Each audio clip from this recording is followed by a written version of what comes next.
Olá, a graça e a paz de Cristo Jesus seja com você, amado e querido irmão, amigo, que nos vê costumeiramente toda semana por este canal, onde nós abordamos a revista da Escola Bíblica Dominical.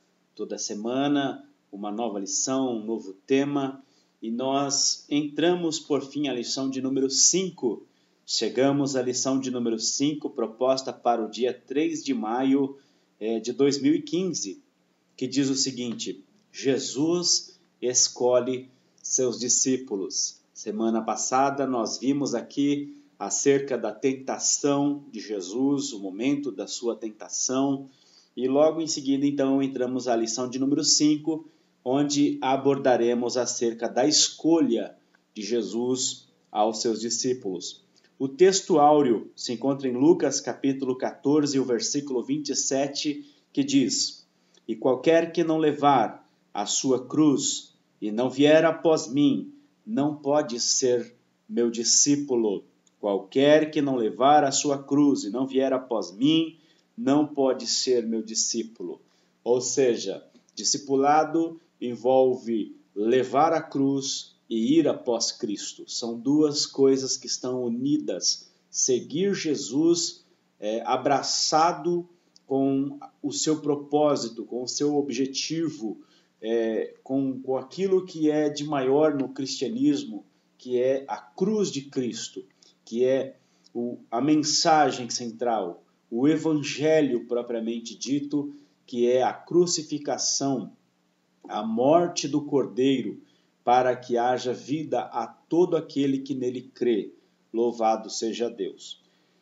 A verdade prática diz o seguinte: o chamado para a salvação é de graça, mas o discipulado tem custos.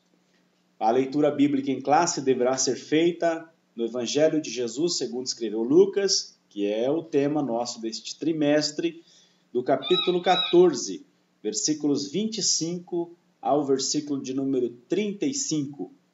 E nós, então, temos que tratar nesta aula justamente sobre a escolha e a chamada dos primeiros discípulos. Pois bem, nós, entrando nesta lição propriamente dito, nós precisamos analisar a vida de Jesus enquanto mestre, não é? Porque não existe discípulo se não houver mestre.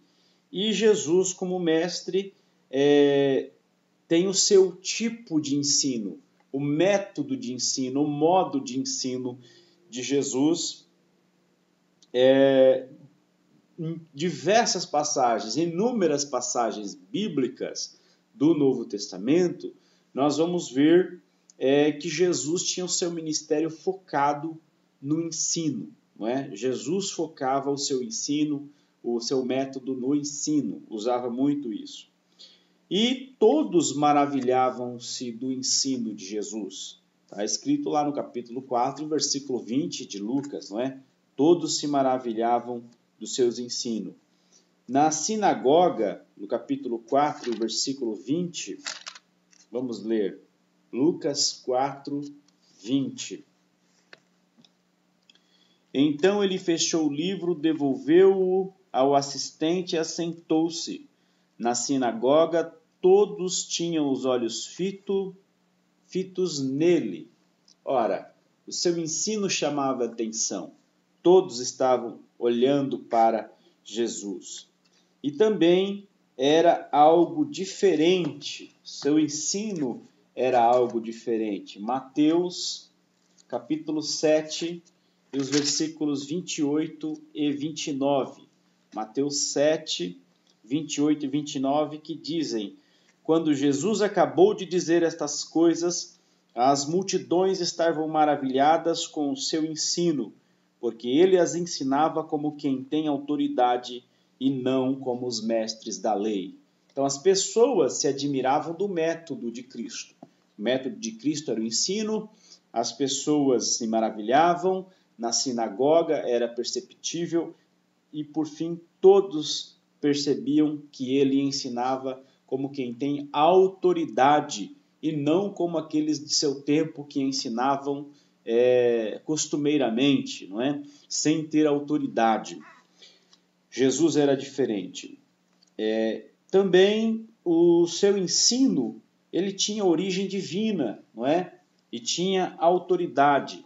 João capítulo 7 e o versículo de número 16. João 7, 16, que diz: Jesus respondeu: o meu ensino não é de mim mesmo, vem daquele que me enviou. Louvado seja o nome do Senhor. Jesus está dizendo que ele tem um método vindo de cima, vindo do seu próprio Pai que o enviou, não é? Ele está em obediência, em concordância com quem o enviou, e o seu ensino então tem uma autoridade espiritual superior a qualquer ensino e qualquer autoridade pedagógica humana. Nós também encontramos o exemplo, não é? Jesus ensinava, o seu ensino era diferente e ele também ensinava pelo exemplo. João capítulo 13 e o versículo de número 15. João capítulo 13 e o versículo de número 15 diz o seguinte: eu dei o exemplo para que vocês façam como lhes fiz. Ora, Jesus, um mestre por excelência, tem um ensino que tem autoridade, mas também ensina como se fazer. Eu lhes dei o exemplo para que vocês façam como eu também fiz. Era diferente do escriba e do fariseu. Mateus 23, 3. Ele dava o exemplo, diferente do escriba e do fariseu. Vamos ver se é assim, como diz as Escrituras. Mateus 23 e o versículo 3, que diz: obedeçam-lhes e façam tudo o que eles dizem a vocês, mas não façam o que eles fazem, pois não praticam o que pregam. Olha que diferença! Jesus dizia aos discípulos: eu dei o exemplo para que vocês façam o mesmo. E a respeito dos escribas e fariseus de sua época, ele diz: olha, vocês ouçam tudo o que eles estão dizendo, seus ensinos, porém não façam como eles estão fazendo. Por quê? Porque é incoerente a mensagem e o ensino destes com relação à praxis deles, ou seja, à vida prática. Infelizmente, irmãos, nós vivemos também dias assim, não é? Onde nós temos inúmeras pessoas que nos dizem como fazer, porém, ao olhar para a vida dessas pessoas, é uma vida horrível que não condiz com o que eles ensinam. Pessoas que tentam nos ensinar padrões morais e éticos, porém suas vidas são a imoralidade personificada neles, não é? Dizia um certo pregador que nós não podemos ser como aquele pregador que, quando ele estava no púlpito, as pessoas diziam: você prega tão bem, você tem uma eloquência, você tem uma oratória tão maravilhosa, um conhecimento tão profundo que você nunca deveria sair do púlpito. E ao encontrarem esse mesmo pregador na sociedade, as outras pessoas olhavam para ele e diziam: a sua vida é tão imoral, o seu comportamento é tão desigual, tão profano, que você nunca deveria subir num púlpito. Que incoerência, não é? Jesus está dizendo que está dando o exemplo para os discípulos para que estes façam, e condenou os escribas e fariseus porque na teoria eles iam muito bem, porém na prática eram uma negação. Jesus dava também o exemplo na oração, não é? Lucas 11, versículos 1 ao 4. Lucas 11, versículos 1 ao 4, que diz: certo dia Jesus estava orando em determinado lugar. Tendo terminado, um de seus discípulos lhes disse: Senhor, ensina-nos a orar, como João ensinou aos discípulos dele. ele lhes disse: quando vocês orarem, diga, ora. E aí nós conhecemos o que Jesus ensinou acerca da oração. Jesus orava, dava o exemplo, e quando os discípulos queriam saber como é que devia se orar, ele também ensinava como devia ser. E também nós temos Mateus capítulo 5 e o versículo 16. Mateus capítulo 5 e o versículo 16 que diz: assim brilhe a luz de vocês diante dos homens, para que vejam as suas boas obras e glorifiquem ao Pai de vocês que está no céu.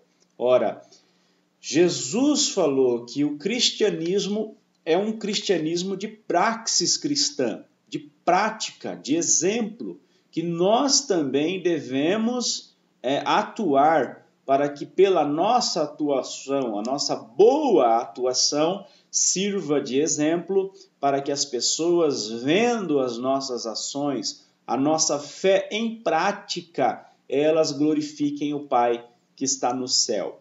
A sociedade, a comunidade local de onde a congregação está inserida, só glorificará o Pai ao ver um cristianismo prático, a uma fé que atua. É aquela velha questão divergente entre a fé por obras e a obra sem fé.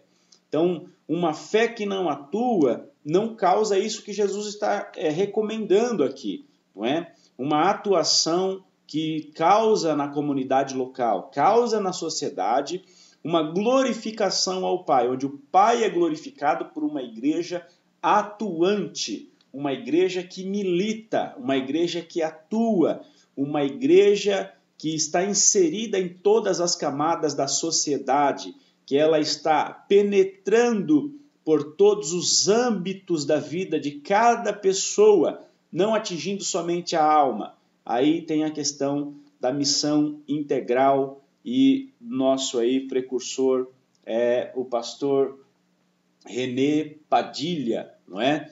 Falando da missão integral. Pois bem, Jesus é o mestre por excelência, então. Não é? Tinha um ensino excelente, mas também tinha a vida como exemplo, dava exemplo e nos recomenda também que sejamos da mesma forma.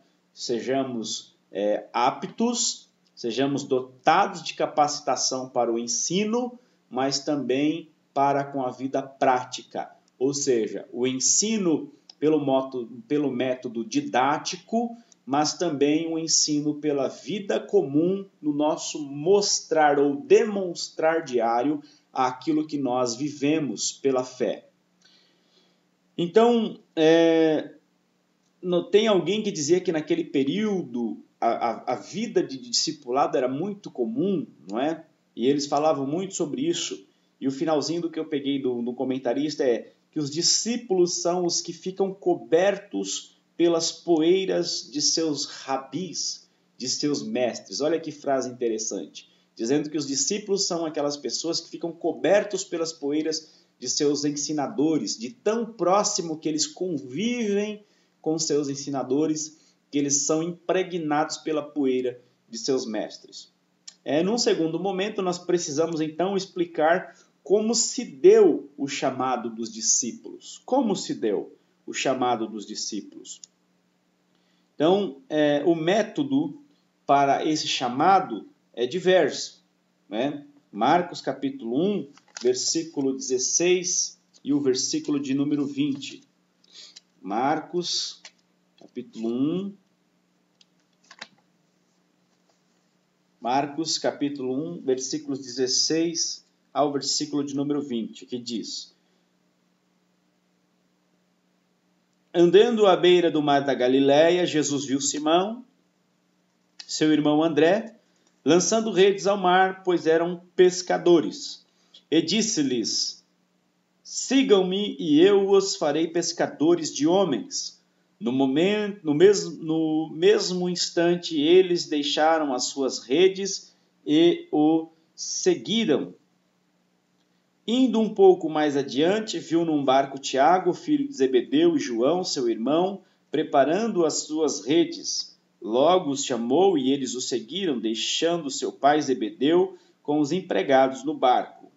Ora aí, nós temos aqui a narrativa de como se deu esse chamado, né? Como é que Jesus chamou os seus discípulos. Também existe essa questão do discípulo ser chamado por uma indicação.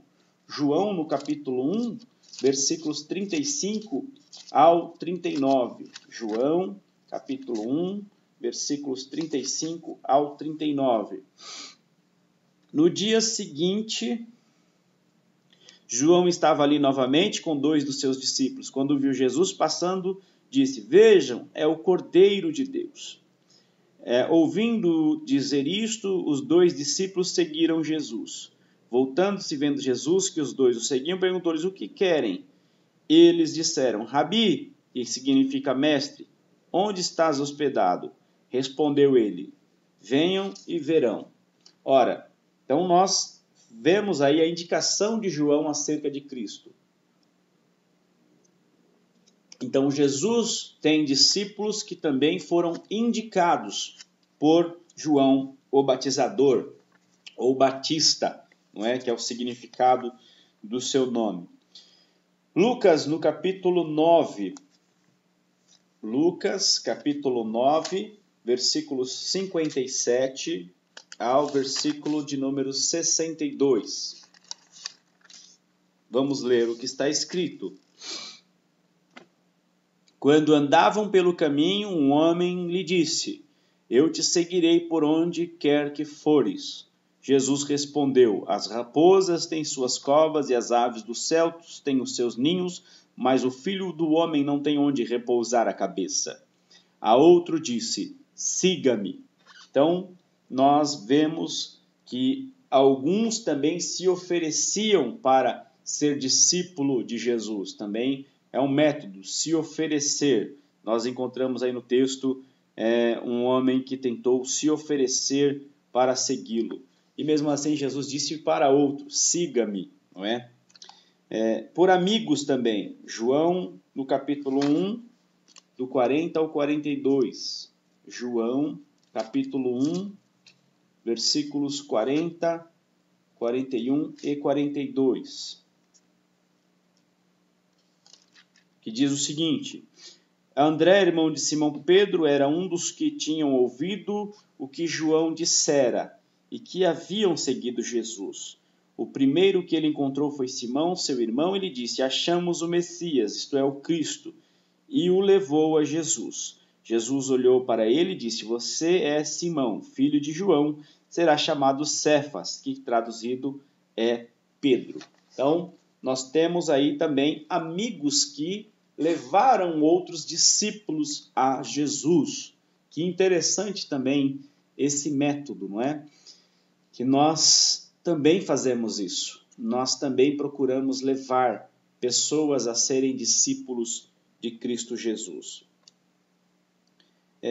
O versículo 45 e o versículo 46 ainda, que diz: Filipe encontrou Natanael e lhe disse: "Achamos aquele quem Moisés escreveu na lei, e a respeito de quem os profetas também escreveram, Jesus de Nazaré, filho de José." Perguntou Natanael: "Nazaré? Pode vir coisa boa de lá?" Disse Filipe: "Venha e veja."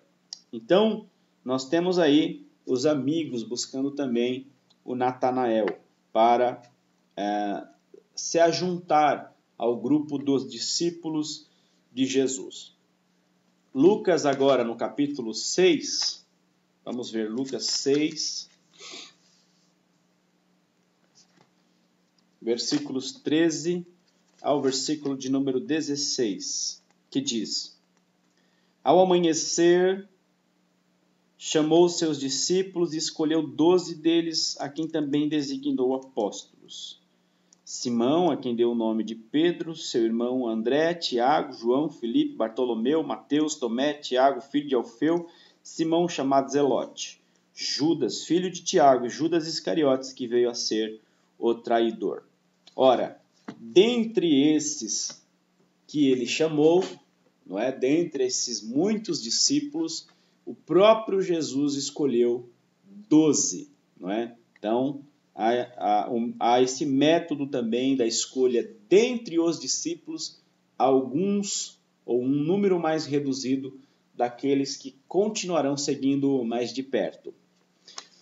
Também devemos lembrar que esse chamado tem um custo, não é? Há um custo para ser discípulo de Jesus, para ser mais chegado a Jesus. Lembrando que discípulo não é um aluno meramente, não é um mero aluno. Discípulo é diferente de aluno. E ser discípulo tem custo. Qual que é o custo, não é?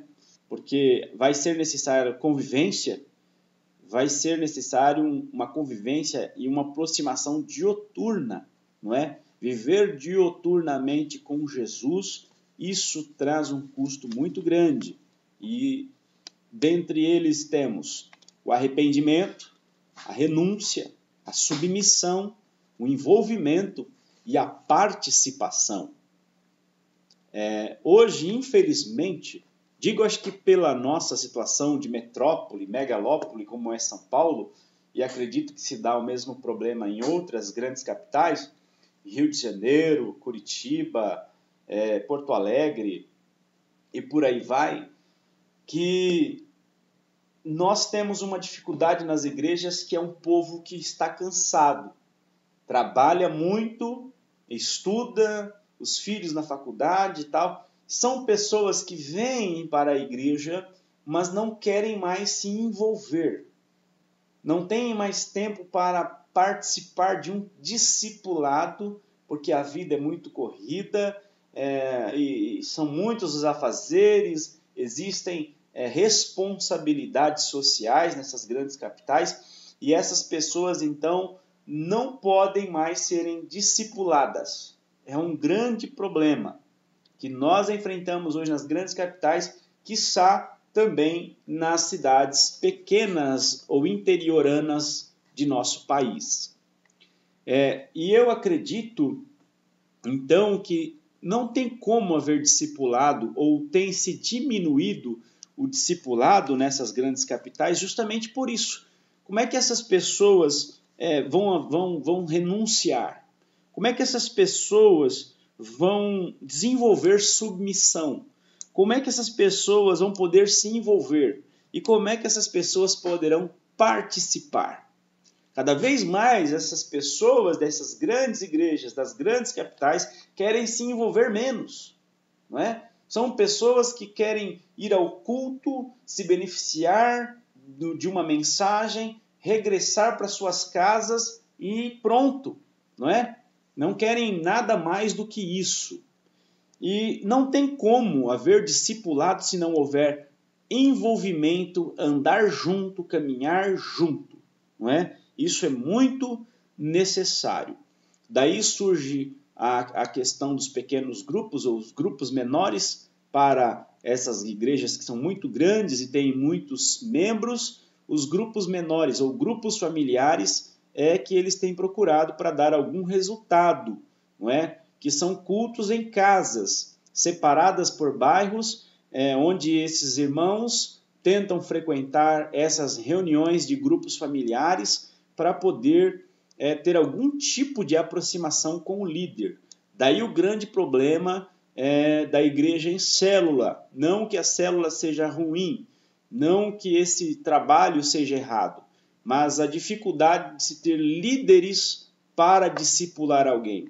Pessoas formadas corretamente, com uma mente boa, não neófito, não é? Que é o grande problema, para que estes então discipulem a outros, não é? Então eu não posso ter alguém num grupo pequeno, numa célula, num grupo familiar que ainda sequer passou por um discipulado. Ele não andou ainda com seu líder, não andou com seu pastor, não andou com os obreiros de sua igreja. E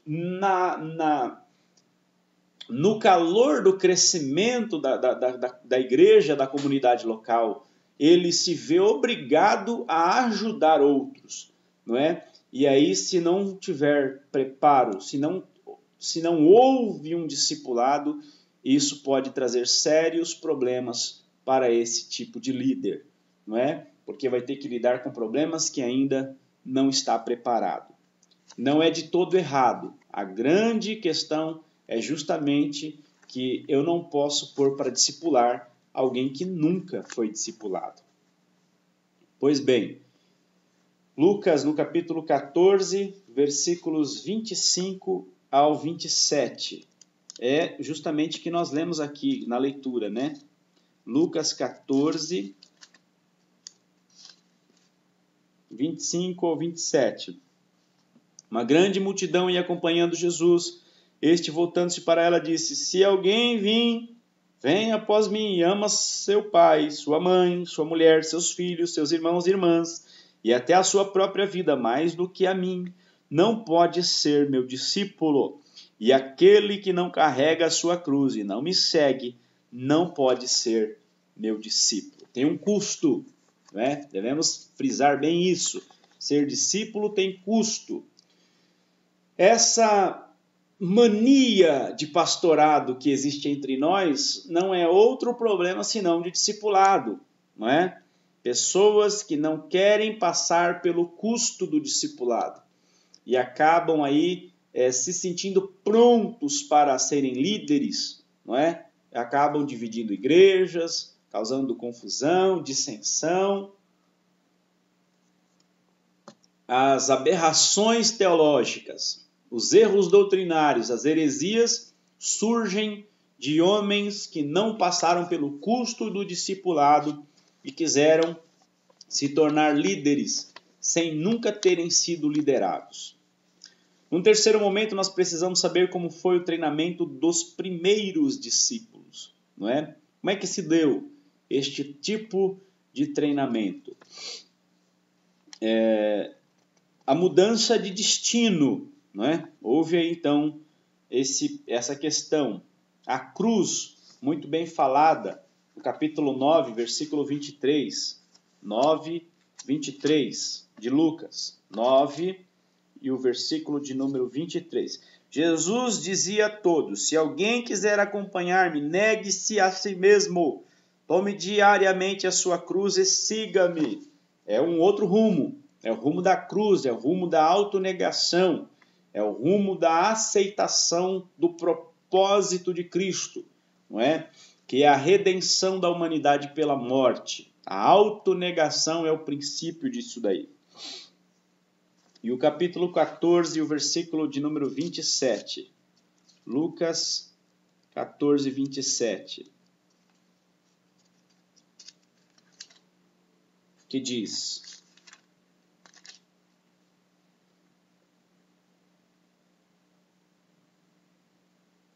aquele que não carrega a sua cruz e não me segue, não pode ser meu discípulo. Tem que tomar o propósito para si, não é? Se não toma o propósito para si, como é que pode ser discípulo? Não existe como. Vida em abundância, não é? É também uma mudança de destino, não é? João capítulo 10 e o versículo de número 10 também. João 10, 10. Vamos ler o que está escrito. João 10, 10 diz o seguinte: o ladrão vem apenas para roubar, matar e destruir. Eu vim para que tenham vida e a tenham em abundância, ou vida plena. Vivam plenamente. Há um caminho de cruz, não é? Há essa questão da aceitar a cruz, seguir a Jesus, só que Jesus garante que esse processo, esse caminho novo, ele também é regado por uma abundância na vida. É uma vida abundante e plena. Não é uma vida de sofrimento somente. É uma vida onde o sofrimento é interpretado de forma correta. E a vida plena existe justamente quando nós aprendemos a reinterpretar o sofrimento. Onde o sofrimento seja para a glória de Deus, esteja servindo para uma causa justa, então a reinterpretação do sofrimento não nos tira a vida abundante e a glória da vida que Cristo nos dá. O motivo de haver tantas pessoas sofrendo em igrejas é porque Cristo nada lhes significa. A causa de Jesus não lhes dão significado à vida. Por isso, um peso. Por isso, um constrangimento. A religiosidade é a célula máter de toda essa parafernália de interpretação errada da teologia do sofrimento, onde existem pessoas insatisfeitas nas congregações, nas denominações, porque não sabem interpretar, não entende o propósito do cristianismo, do Cristo do cristianismo, antes de mais nada, e do cristianismo, não é? Do propósito eterno de Deus de convergir tudo em Cristo, da redenção em Cristo, da gloriosa obra da fé, Deus produzindo no ser humano para que este creia em Jesus, para que haja uma justificação somente pela fé. Quando não se entende isso, então acontece essa aberração chamada desigrejados, né? Os desigrejados são fruto dessa falta de interpretação do sofrimento de forma correta, não é? Dessa vida abundante. E isso acontece após a decisão de se morrer para o mundo, não é? Morrer para o mundo, como estava dizendo, para viver para Cristo, não é? De sorte que já não vivo mais eu, disse o apóstolo Paulo, mas Cristo vive em mim, não é? Não pode ter vida aquele que quer encontrar vida em si mesmo. Um ensimesmado não pode encontrar a vida de Cristo. A cruz, o caminhar com Cristo, ser discípulo de Jesus, pode ser abundante, uma vida abundante, alegre, de regozijo, para aquele que decidiu morrer para os velhos valores mundanos e carnais, os valores que são primitivos do homem, não é? Então, quando nós morremos para esses valores primitivos do ser humano, da carnalidade, da satisfação, daquela filosofia que diz que nós, do Epícoro, né? Que dizia que nós precisamos mesmo desfrutar do prazer. Então, quando nós abandonamos essa filosofia carnal e diabólica, nós então podemos encontrar abundância no seguir a Jesus. Seguir a Jesus é um privilégio, ser abençoado, não é? Pela presença de Jesus, o nosso Mestre, isso é um privilégio. Enfim, por fim, a mudança de valores propriamente dita, né? Lucas capítulo 12, versículos 22. Lucas 12, 22. E o verso 30. 12, 22 diz assim: dirigindo-se aos seus discípulos, Jesus acrescentou: portanto, eu digo a vocês, não se preocupem com a sua própria vida quanto ao que comer, nem com o seu próprio corpo quanto ao que vestir. Versículo 30 diz: pois o mundo pagão é que corre atrás destas coisas, mas o Pai sabe que vocês precisam delas. Olha a inversão aí de valores. O seguir a Jesus é entender que, buscando pelo Senhor Deus, ele se encarrega e sabe quais são as nossas necessidades. Esse desenfrear da busca material das igrejas hoje, e eu não posso nem dizer que é um problema de igreja neopentecostal, porque tem muita igreja pentecostal antiga, tradicional, que já enveredou por este caminho, não é? Dessa aberração, desse lixo, perdoem a palavra, de teologia, não é? Então não é um problema de igrejas modernas, não, porque tem muitas igrejas modernas que têm doutrinas verdadeiras, que seguem a fiel doutrina de Cristo Jesus, não é? Tem muita igreja hoje moderna que está colocando algumas das igrejas mais tradicionais do nosso país no bolso, não é? Porque seguem ainda a fiel doutrina, ensinam doutrina sistemática, ensinam seus membros, e se você for sentar-se num sofá da casa de um desses irmãos dessas igrejas, algumas dessas igrejas modernas, você vai se sentir envergonhado. Porque às vezes pegamos crentes hoje da nossa igreja, irmãos, pentecostal, que não sabe como faz para ser salvo. Já está há 20 anos sentado no banco das nossas igrejas, não sabe o que é salvação. Não sabe por que se batizou e não sabe explicar o porquê do batismo. Não sabe explicar por que toma ceia e nem por que não toma. Membros nossos, da nossa igreja, que estão no nosso meio há 15 anos que não tomam ceia. Nunca foram batizados. Então, se nós formos sentar com esses irmãos, eles vão nos ensinar o que é salvação, como se dá a salvação, porquê do batismo, porquê da ceia, porquê da comunhão, porquê da igreja. Eles sabem explicar tudo isso, sabem explicar a trindade. Se vocês pedir para ele explicar o que é trindade, ele sabe explicar.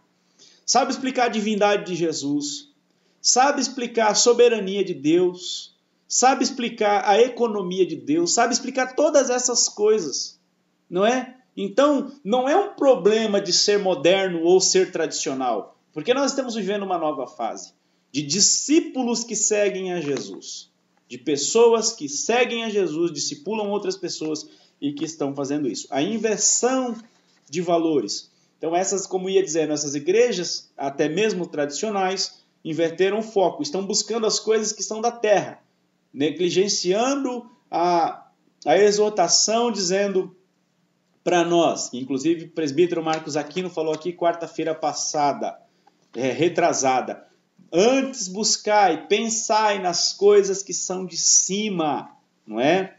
Pensai nas coisas que são de cima, porque ficar buscando coisa aqui da terra, os pagãos fazem isso, os que não têm Cristo estão vivendo desse jeito, e se nós estamos pregando isso nos nossos sermões dominicais, nós estamos incentivando o paganismo, não é? De ficar dando aquilo que o público quer ouvir, que é uma busca desenfreada por aquilo que está na terra. Então, após esse entendimento, há o envio. Lucas capítulo 9, versículos de 1 a 6. Após o entendimento dessa inversão de valores aí, ao envio. Reunindo os 12, Jesus deu-lhes poder e autoridade para expulsar todos os demônios, curar doenças. Enviou-os a pregar o reino de Deus, a curar os enfermos e disse-lhes: não levem nada pelo caminho, nem bordão, nem saco de viagem, nem pão, nem dinheiro, nem túnica extra. Na casa em que vocês entrarem, fiquem ali até partirem. Se não os receberem, sacudam a poeira dos pés quando saírem daquela cidade, como testemunho contra eles. Então eles saíram e foram pelos povoados, pregando o evangelho e fazendo curas por toda parte.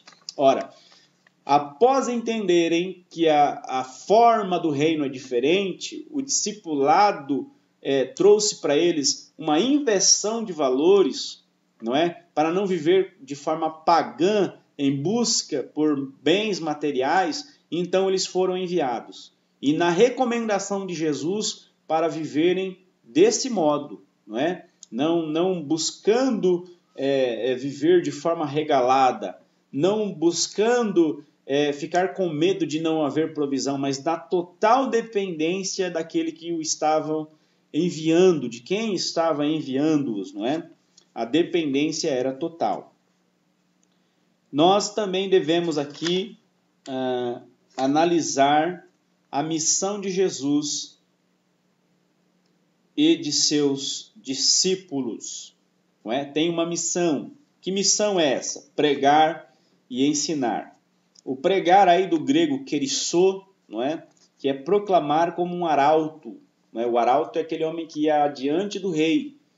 E ia dizendo, antes que o rei chegasse, ele já tinha uma palavra do rei, e o que ele dizia não era em seu nome, era no nome do rei, e quem recebesse o arauto, recebia-o na qualidade do rei, como se o próprio rei estivesse ali, as suas palavras sendo as palavras do próprio rei.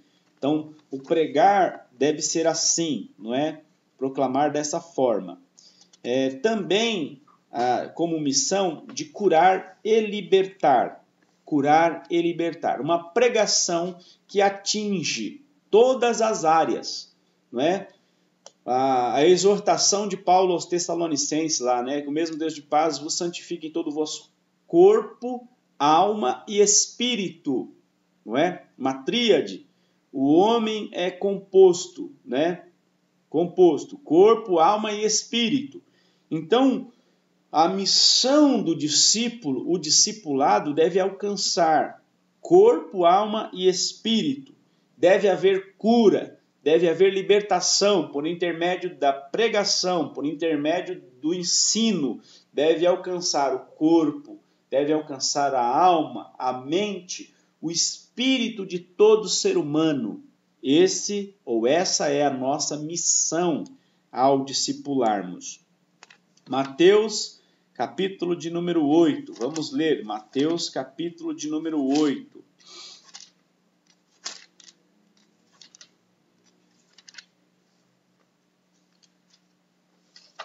Quando ele desceu do monte, grandes multidões o seguiram. Ora aí, uma grande multidão seguia a Jesus. Versículos 16 e 17. Ao anoitecer foram trazidos a ele muitos endemoniados, e ele expulsou os espíritos com uma palavra e curou todos os doentes. Assim se cumpriu o que fora dito pelo profeta Isaías. Ele tomou sobre si as nossas enfermidades e sobre si levou nossas doenças. Ora, então o ministério era de ensino, era de cura, de libertação, não é? O evangelho é um evangelho libertador. O evangelho é o evangelho que cura. Louvado seja o nome do Senhor nosso Deus. O evangelho não pode apenas alcançar a psique humana, a mente do homem, do cidadão, da irmã, do irmão, do homem, do pai de família, da mãe de família, da criança, do adulto. Deve alcançar todo o ser humano. O corpo, a mente, a alma, ele como um todo, o seu convívio, a comunidade, a estrutura social. O evangelho é o poder de Deus, meus irmãos. Nós cremos no evangelho como o poder de Deus para transformação. O evangelho atravessou as cercanias do Oriente para o Ocidente. O evangelho cruzou todas as fronteiras europeias, transpassou toda a crise institucional europeia, alcançou a nossa nação, o nosso solo, a nossa ilha, a nossa terra Brasilis, não é? E nós não podemos admitir, sendo que somos frutos de trabalho missionário, de homens que vieram de outras nações, homens que vieram de avivamentos que aconteceram nos Estados Unidos, homens que vieram da Suécia, homens que vieram de inúmeros países, como os primeiros presbiterianos, os primeiros batistas dessa nossa nação. Não podemos aceitar esse evangelho água com açúcar que nós estamos vendo e ouvindo aí. Um evangelho que não transforma, um evangelho que não muda, não mexe com a estrutura social, que não alcança o conjunto da família. Não podemos aceitar um evangelho que não funciona na prática. Só salvar a alma faria de nós aqui os verdadeiros caça-fantasma, não é? Os caça-fantasmas saem procurando almas pelo mundo. Nós não somos caçadores de almas. Nós somos homens que somos portadores do evangelho de Jesus Cristo.